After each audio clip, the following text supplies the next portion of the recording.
I'd like to go back to Morse code. I think that would be a little bit simpler of a time. Well, maybe rein it in a little more recently. Yeah, something. I don't know. I've got sucked into this YouTube wormhole, if you will, Hmm. of marketing videos for ranches in Montana. And it's like that. It has this like soft, soothing voice of this like of these like drone shots over these like rolling acres. People talking about rivers and all the outdoor activities you can do, and just the simple life. And then there's just like this 18,000 square foot mansion on top of this hill, and like I could do that. Like I could. It's funny that you bring this up right now because there is a person who pursued that lifestyle, and he's known popularly as the Unabomber. But God. we just watched there's a good Netflix series that's a dramatization of the about the Unabomber, which we watched some time ago, and then Oh, I think I watched this actually. yeah, it's good. Yeah, It's yeah. worth watching if you haven't seen it. And then more recently, last night and the night before, there's a 4-part series. It's called something like it's a there's a series of these on Netflix where like they have recordings of serial killers and because they're interviewed in prison. So they did one on Ted Bundy, which is interesting, and we watched the one about the Unabomber. Like I said, over the past 2 nights, it's 4 episodes. Not the funny thing. I mean, there's nothing funny about what this guy did, but this guy's fascinating on a number of levels, obviously. But he, honestly, aside from he killed people and was obviously is mentally insane. I mean, he wrote these kind of anti-technology manifestos, and one of which was eventually published, right? And there are these guys, so like, you kind of analyze, he was a smart guy. He was like Harvard educated, Yep. mathematician. And, you got to remember too, this is the 1980s, like talking about like going anti-technology based on like the 80s. I mean, to us sounds like pre-technology. And there are guys who are like, he was right about a lot of stuff. I mean, and one of this is not in the documentary, but I had read this separate. It was like a Thomas Friedman editorial was talking about the reason the coronavirus happened is that China's economy expanded so fast that it just encroached on the wilderness in a way that even here in the United States we never really experienced. And there's all these ecological zones, and instead of having 19 of them between humans and these little pangolin things and bats and stuff, now there's like one. And it's just it's a quicker path to get to humans. And there are only like, I guess, 3 animal types in the world that can transmit viruses that are deadly to animals to humans, where they're also deadly. And normally what happens is these things kind of get diluted over time before they ever reach us because there's this block in the way. But this is how serious this is. Like, it's like if this was 20 years ago, COVID-19 would have happened in Wuhan, China, and we would have seen it vaguely on the news, and we would have gone about our lives playing baseball games and not really thought much about it. There, between like the time this thing happened and the time that we finally had like some kind of a lockdown in the United States, there were 1,100 direct flights between Wuhan, China, and the United States. Like, and the editorial is basically like, did anyone even know this place existed? like that's astonishing. So like that direct path is not just from people eating bats in a market and some dump in China. It's that path is from 0 to 1 coming right here to a major city in the United States. Like, that's what globalization. That's the dark side of globalization, which is what the Unabomber was speaking out against. One of the things. Anyway, I just kind of interesting. So Montana, I'm on I was board. gonna say, Kind of a. so I'm I bringing it would like to back. point out that Paul used to live in a big city. Now he's moved to rural America. And I listen. You're like that was I you're like know. one Well, manifesto away. yeah. I'm one exactly. A lot of my editorials read like manifestos. No, I look. I mean, obviously, I love technology, but anything can be good for used for good or evil. My wife and I always figured we'd live in a city at some point. I got to tell you, I feel like I've been cleansed of that need. Given what's going on in the world. Anywho, my point isn't that the Unabomber made a good point or anything like that. It's just that his anti-technology thing was a little bit forward-leaning. I mean, again, you got to kind of overlook the killing and stuff because he was obviously a brain-damaged idiot. But there is something. I mean, there is our problems right now. The reason we're all experiencing what we experience are not because someone ate a bat in China. They're because of globalization. Because that wouldn't have impacted us. Even 20 years ago, it wouldn't have impacted us. Us in the United States, I guess, us in the Western world. Microsoft also gave credit to the AppGet guy. Thank you for moving on from that. But did they?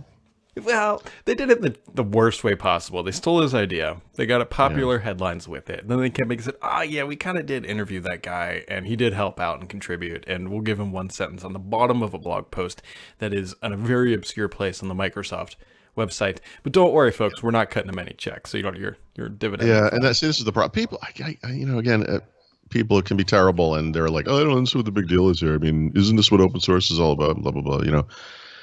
The big deal is like, well, you should go create something. You should have a gigantic corporation come calling and say, "Look, we love what you did. We want to use it. We want to hire you to maintain it. We're going to turn this into your career." Mm-hmm. And then string you along for 6 months, and then say, and then just release it on your own. And you can't respond to that with, "Oh, isn't this what open source is?" Like, no, this is not. Like I said before about this topic. I mean, this is not Bob stealing from Mike. This is from a company that makes $33 billion a quarter. Stealing from Mike, who makes $11,000 a year or whatever. I mean, it's unethical at the very least, and that's the problem. Especially because Microsoft has such a tried and true, rich history of talking so fondly of open source. And this is the setback, because honestly, there is no better open source company than Microsoft overall. But you have an outlier like this that happens, and everyone's like, "See, Tiger can't change its stripes." Or whatever. Like, it's as if Microsoft is some singular breathing entity that has like a corporate brain and a will, that somehow Satya Nadella, cackling from his throne in some, fire encrusted island, is telling them to screw over this poor guy that made. I mean, it's so poorly timed and so unfortunate and so unnecessary. And if you don't feel empathy for this guy, I don't know what to say. So speaking of Tiger, and because we haven't changed subjects lately, there's something you need to find on YouTube. I can probably dig up the link. But if anybody else enjoys golf, football, or really any sport at that matter, or just guys ribbing on each other. So it was it last week, not this past weekend, but the weekend before, there was a golfing outing with Tiger Woods, Phil Mickelson, Tom Brady, and Peyton Manning. And so I think it was Barstool Sports spliced together the best riffing on each other, and in early these guys are great. First of all, it's wonderful to watch Tom Brady struggle at a sport. Although by the way, he turned it on at the end, because he did struggle at the beginning, but actually he got really good because he did. He dunked one from a little while, but it took him a while to get there. But anyways, before they even started, and I was dying of laughter at this. Yeah. They were talking to Peyton, and they said, if you could hire one caddy for Tom Brady, who would you choose? And he goes, Gronkowski, because he follows him everywhere and could get in his head.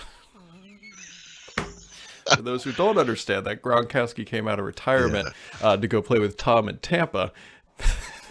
Could have used that last year, Gronk. Thanks, buddy. Could have used that last year.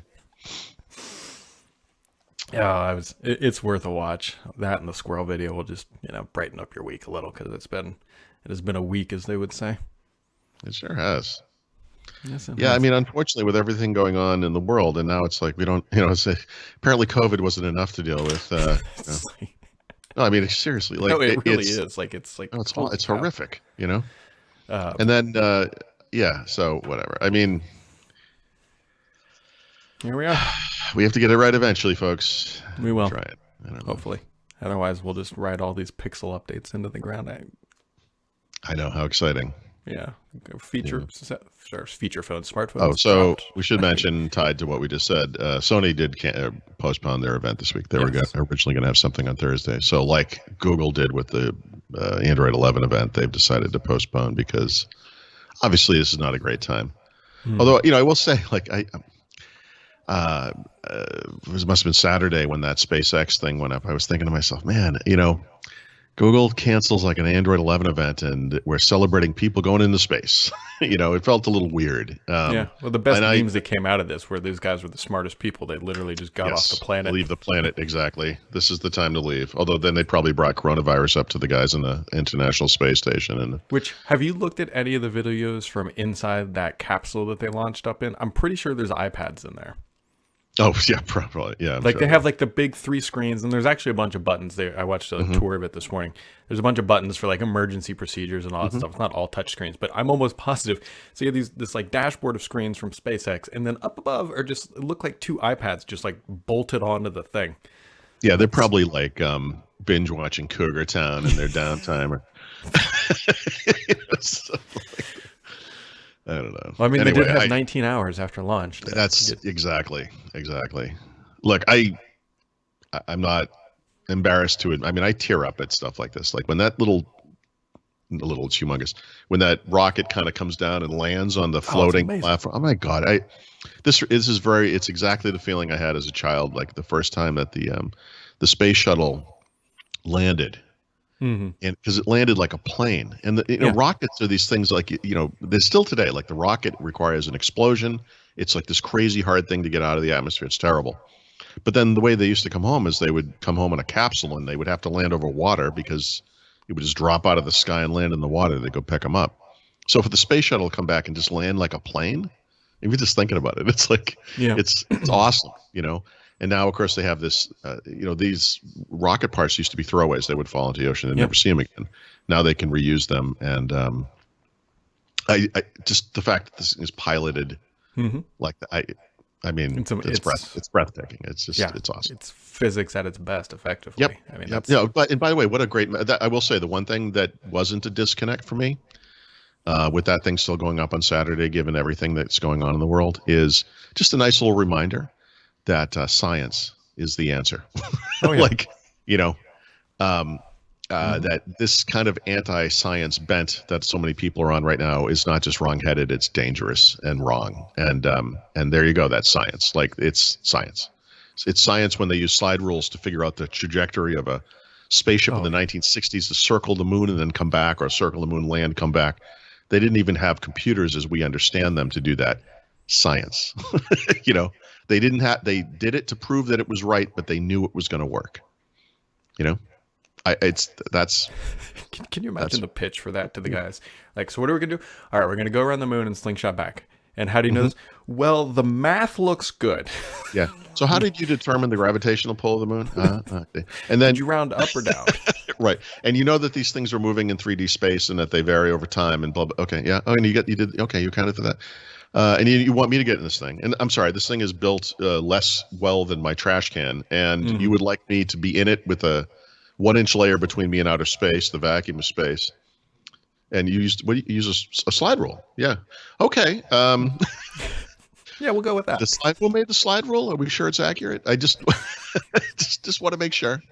Did you make sure your desk was level before you? Yeah. There's a great movie on that. I'm sure Paul has seen it. It's called Hidden Figures. If you haven't seen it, about that whole era. I watch everything like this. Yeah. There's a lot of great movies and documentaries and TV series. There was the fictional For Mankind thing that was on Apple, which is just a fictional the Russians had gotten to the moon first, which was still fascinating and still had a lot of that same kind of stuff in it. Yeah. Yep. Some people went to the moon. Some people like us. We'll be back tomorrow. Yep. One small step for podcasters. One giant failure for everything else. Podcasters.